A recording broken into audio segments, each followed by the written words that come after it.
উপস্থিত এই হাওড়া জেলার সমগ্র প্রান্তের বস্তিবাসী মানুষ, তো পরিবর্তনের বাংলায় আপনি কেমন আসেন?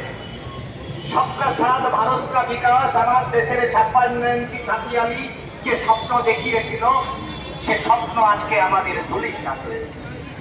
আমরা কেউ ভালো নেই বলেই তিল তিল করে লড়াই সংগ্রাম আন্দোলনের মধ্যে দিয়ে মাথার ওপর বামপন্থী সরকার এই বস্তিবাসী মানুষ, গরিব মানুষের যে অধিকারগুলিকে দিয়েছিলেন, আজকে সব অধিকারগুলিকে কেড়ে নিচ্ছেন রাজ্যের শাসক দল, কেন্দ্রের শাসক দল।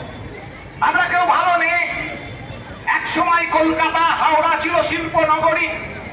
রুজি রুজির জন্য গ্রাম থেকে শহরে এসেছিলেন মানুষ তার সংসারকে বাঁচানোর জন্য। সুপ্রিম কোর্ট বলেছেন রাইট টু সেন্টার, মাথার ছাদের অধিকার দিতে হবে সরকারকে। সরকার যাদের মাথার ছাদের অধিকার দেয়নি, সংসারকে বাঁচানোর